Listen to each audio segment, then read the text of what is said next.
Quality और consistent performance के लिए सिर्फ सिल्वर पंप्स एंड मोटर्स, नाम याद रखना। અમદાવાદમાં જન્મના દાખલામાં નામ સુધારવા લાઈનો લાગી છે। ગીતા મંદિર આરોગ્ય ભવન ખાતે લોકોની લાંબી લાઈનો જોવા મળી। આધાર કાર્ડમાં આખું નામ લખવા જન્મના દાખલામાં આખું નામ જરૂરી હોતું હોય છે। નવા નિયમથી લોકો પરેશાન થયા છે। કલાકો સુધી લાઈનમાં ઊભા જોવા મળ્યા છે લોકો। આધાર કાર્ડ અને જન્મનો દાખલો એક જ વ્યક્તિ કાઢતો હોય તેનાથી પરેશાની થઈ રહી છે।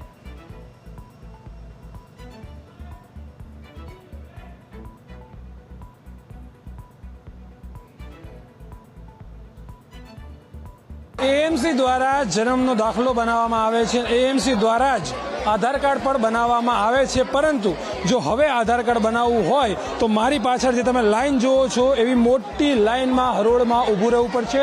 કારણ કે આધાર કાર્ડ જ્યારે બનાવવા તમે પહોંચો છો ત્યારે તમને ત્યાંથી એવી માહિતી મળી રહી છે કે તમારા જન્મના દાખલામાં તમારા નામમાં આખું નામ એટલે કે તમારું નામ, તમારું પિતાનું નામ અને તમારું જે તમારી અટક છે તે સાથે હોવી જોઈએ। ત્યારે જઈને આધાર કાર્ડમાં આ તમામ વસ્તુ લખાશે।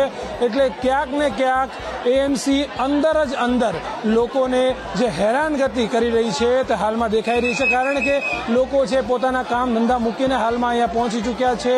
લોકો પોતાના બાળકોના જે આધાર કાર્ડ છે તે સરખા કરાવવા માટે, આધાર કાર્ડ બનાવવા માટે અત્યારે વાત કરીએ કે કલાકોની કલાકો જે આ લાઈન છે તે લાઈનમાં હાલમાં જોવા મળી રહ્યા છે। અહીંયા આપણી સાથે જે લોકો છે તેમની સાથે વાત કરવાનો પ્રયત્ન કરીશું। શું નામ છે ભાઈ? મારું નામ વિષ્ણુ। એની માટે આધાર કાર્ડનું જન્મ દાખલો સુધારવા માટે શું એટલે શું તકલીફ છે? પૂરું નામ લખવાનું કહે છે। જન્મ દાખલામાં પૂરું નામ લખવાનું કે બાળકનું નામ ને પપ્પાનું નામ પૂરું નામ લખવાનું કે દાખલો બનાવ્યો તો એ સ્વસ્તિક બનાવ્યો હતો। એએમસી હા, એએમસી બનાવડાયો હતો। આધાર કાર્ડ માટે શું કે આધાર કાર્ડ માટે હવે કહે છે કે નામ સુધારીને લાવો કહે છે। પહેલા આ રીતે બનાયા અને હવે કહે છે કે એક જ નામ જોઈએ કે આખું નામ લખાવીને લાવો કે પહેલા માતાનું નામ અલગ, પિતાનું નામ અલગ ને પહેલા છોકરાઓનું નામ અલગ અલગ કરાવડાયું ને હવે કહે છે કે પહેલા આખું નામ લખાવડાવીને લાવો। હવે એની માટે ધક્કા ખાતા ઉભા છે। 3 દિવસથી ધક્કા જ ખાઈએ છીએ ખાલી। કેટલી લાઈન આ જોઈ લો ને, બતાવો વિડીયો કેમેરા ને કેટલી લાઈનો છે। કલાક 2-2 કલાક ને અઢી કલાક અહીંયા થઈ જાય છે। અમારા કામ ધંધા છોડીને અહીંયા ઉભું રહેવું પડે।